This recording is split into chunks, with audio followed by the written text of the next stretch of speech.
Ladies and gentlemen, angry, independent, tenacious, vigilant Americans around the country and around the world. These are interesting times we're living in, crazy times we're living in. And I want to continue to bring you conversations with folks that are deep in the most important issues happening in this country. And you may remember our friend Fred Guttenberg from the summer. It was the end of August. We had him on Angry Americans. And I'm very, very happy, but also frustrated that we have to bring him back for reasons that will become quite apparent if you don't know already. But I am very pleased to welcome to the Dispatches and back to Righteous Media, my friend, a true hero, the great and powerful Fred Guttenberg. Welcome back, my friend. What's going on, Paul? How are you? I'm better than our country right now, I think. I'm going to tell people who may be listening, I'm in my car, using the Wi-Fi in my car because we're under a foot of snow and the power just went out 15 minutes before we were scheduled to do this interview. And I didn't want to cancel on you. It's such an urgent conversation. So I hope folks will roll with our technical difficulties. Well, no matter where you are, you look fabulous. So you look fabulous too. Your book is now out. People can check out Find the Helpers anywhere they get their books. But let's get right into it. Marjorie Taylor Greene is now a member of Congress and from Georgia. You are leading an effort to combat what I think is the scourge that is her and other people like her on our democracy. This is a woman who says Parkland didn't happen, says that a plane didn't hit the Pentagon. You lost your daughter, Jamie, at Parkland. The anniversary will be 2 weeks from today, I think. Yeah, correct. Fred, what do you think people in America most need to know about this situation right now? So she is a representative from Georgia who was elected by her district, but she serves the country. And she is a denier of facts. She denies the facts around Parkland. She denies the facts around Sandy Hook. She denies the facts around Las Vegas. And she denies the facts around 9/11. But to go a step further, she has created alternative scenarios, conspiracies around each of those things. Here's the problem. She represents the country now. The Republicans have put her on committees like the Education Committee. This woman has no place in our government. And listen, I love the name of your show, Angry Americans, because it's about Americans, not Republicans, not Democrats. I remember not long ago when there was a different version of the Republican Party who would have been horrified by her, who would have said, not in our party, who would have said, okay, we have certain principles. We stand for things. This person is not one of us. Not this version of the Republican Party. This version of the Republican Party is so weak that they are so afraid that they could be primaried that they refuse to stand up for anything, and they will let anything go. And so for me, the effort around Marjorie Taylor Greene, I don't care about her. She's irrelevant. She's one person. But the party has now owned the lie. The party has now owned the conspiracy.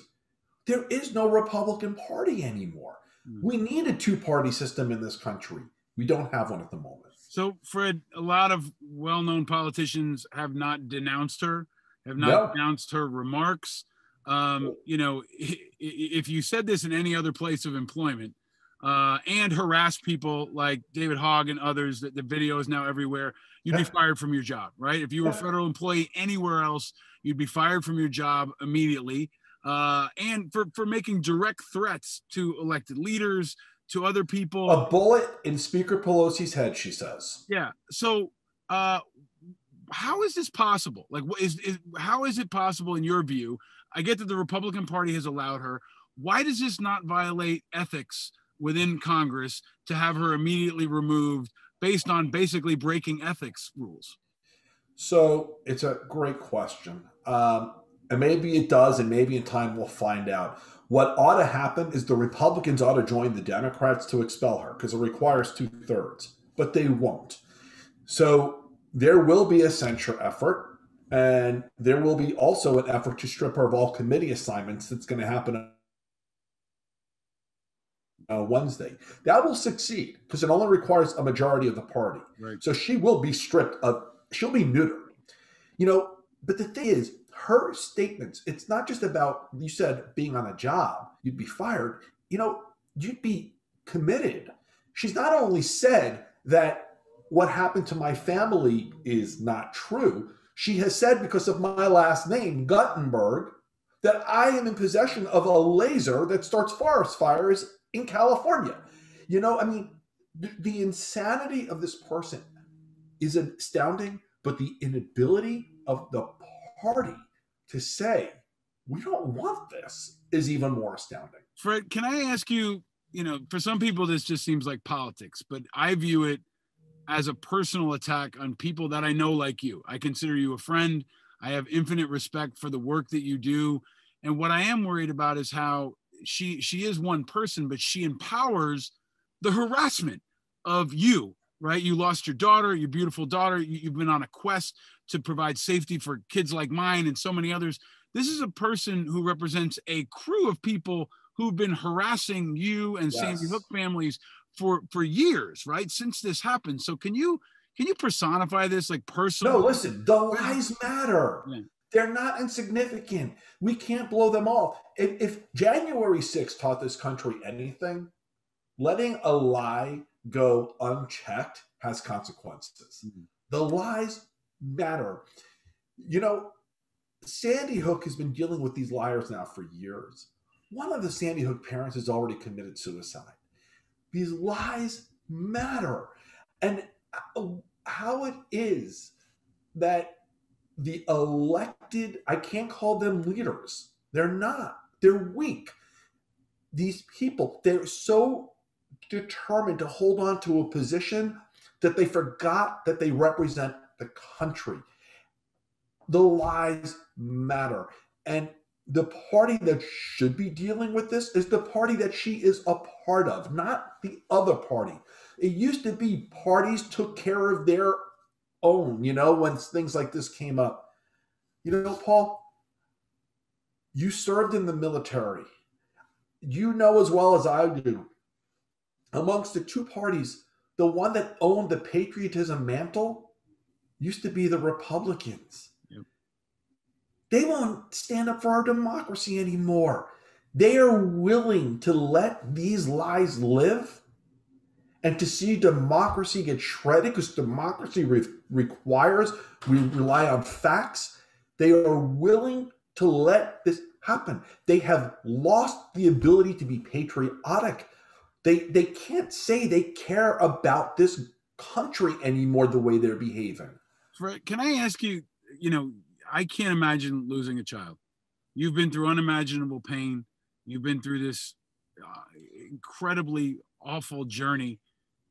When you lost your daughter, did you ever think that you and the other families would need essentially security details to protect you from crazy people who said that this doesn't happen? Alex Jones, all these other people that are out there, they've created a culture of people who harass you, who endanger your personal safety, the safety of the rest of your family. Like, can you just take us through like what that's been like for some of these families? Because I don't think folks who haven't been following it really appreciate how menacing it's been. Listen, there are depraved people in this country. The good news is, and I believe this firmly, almost everyone I've met, the majority of people across this country are amazing. They're decent. They're good. You're an example. It is, the truth is, the majority of Americans who I meet mean well. They have lifted me. They give me strength. But there is this subset. There is this really ugly minority of people who are professional harassers, whose existence depends upon twisting reality, and they used to be, listen, we all used to look at them and understand who they were and how twisted they were. And everybody used to be able to call them out and say, this isn't normal. And now you have a party that won't. Now you have a party that has embraced the evil that these people bring. It's real. You know, what you saw January 6th wasn't shocking to me because we've been dealing with these people for years. Mm-hmm. Mm-hmm. They mean what they say, you know? And, Paul, I was in a recording session the afternoon of January 6th. I was for a documentary. I was walled off from the world. I had no idea what was happening in Washington, D.C. when it was happening. The reason I'm telling you this is I was talking about this question, about the gun lobby, about the effect on culture and the effect on our reality, and how I feared that these people who have lived in the subset, who have lived, kind of hidden for so long, that they're now feeling free to come out of the woodwork, and that something terrible is going to happen before the transition is over. And I'm telling all this in this interview, not having any idea what was happening that afternoon. Because those of us who have been around this now for a few years, we knew it is time for this country to pay attention. It looks like the Democratic Party is paying attention. It is time for the Republicans to act like patriots. Tell us what your different approach is to deal with it. I can live with that. Tell us your different approach. Tell us from your Republican ideals how you want to handle it. But tell us you want to handle it. Mm. Hey, Fred, you were part of a group that introduced legislation today. You've been making the rounds, and I'm glad that folks are. It was funny when your book was coming out. I was hoping that folks would listen to you, and then I think we may have had this conversation offline. I was like, you know what? Unfortunately, something's going to happen that's going to bring you back in the news, and I couldn't have imagined it would be this. I can't imagine what's to come, but your voice continues. I'm happy to see to grow in power and influence, and people are listening to you. Your book has had a real impact, the conversation you've had with me and others. But can you talk specifically about the legislation that you were a part of today and what it's intended to do? You're talking about in relation to Marjorie Taylor Greene? Yes. Well, it is to remove her of committee assignments. It's to neuter her.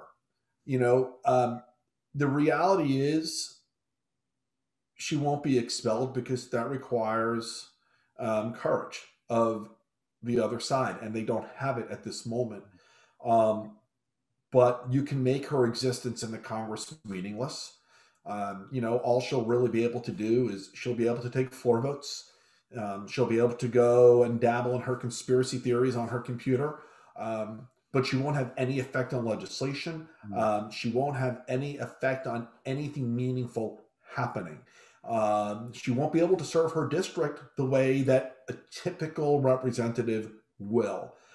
She doesn't belong there. This is something that the Republican Party is gonna ultimately have to deal with. And everybody in Congress, we would hope, would sign on to this, but what's it look like so far? Well, listen, you'll have the majority sign on to it, and that's all that's required. Have any Republicans signed on or committed to sign on? I guess we'll see Wednesday. I have to hope somewhere in that mix that there are some who will. In fact, I'm confident of it. There's I can't think of his last name, out of Chicago, Adam Kinzinger. Yeah, I mean, he's a guy who I think could. Yeah.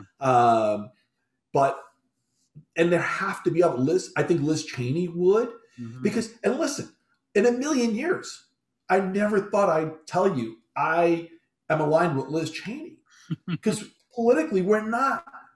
But that's the way our government used to work. It's okay to not be politically aligned. And yet I will tell you she's heroic. Adam has been heroic. And I suspect they would sign on to this, and that there will be others, but not a majority of the Republicans. No, it'll be a very small minority. I wish you could move. Oh, there goes this is real-time independent media. I'm going to try to get the Wi-Fi back up in the car here as we continue to have a conversation, but thanks for bearing with me. We're connected. I mean, I'm hearing you.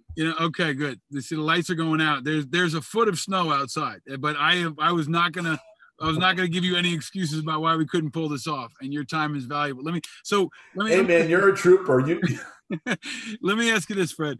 I wish you could move to Georgia and run against her, Maybe that's not in the cards, but as you continue to get support, and I think that's the upside here, is that we always say look for the helpers. You're one of the helpers that inspire people, that motivate people. Thank you. The date of Parkland, I don't want to call it an anniversary. I don't know what you call it. Is I call it a remembrance. So thank you for helping us frame that, right? So the remembrance is coming up in just 2 weeks.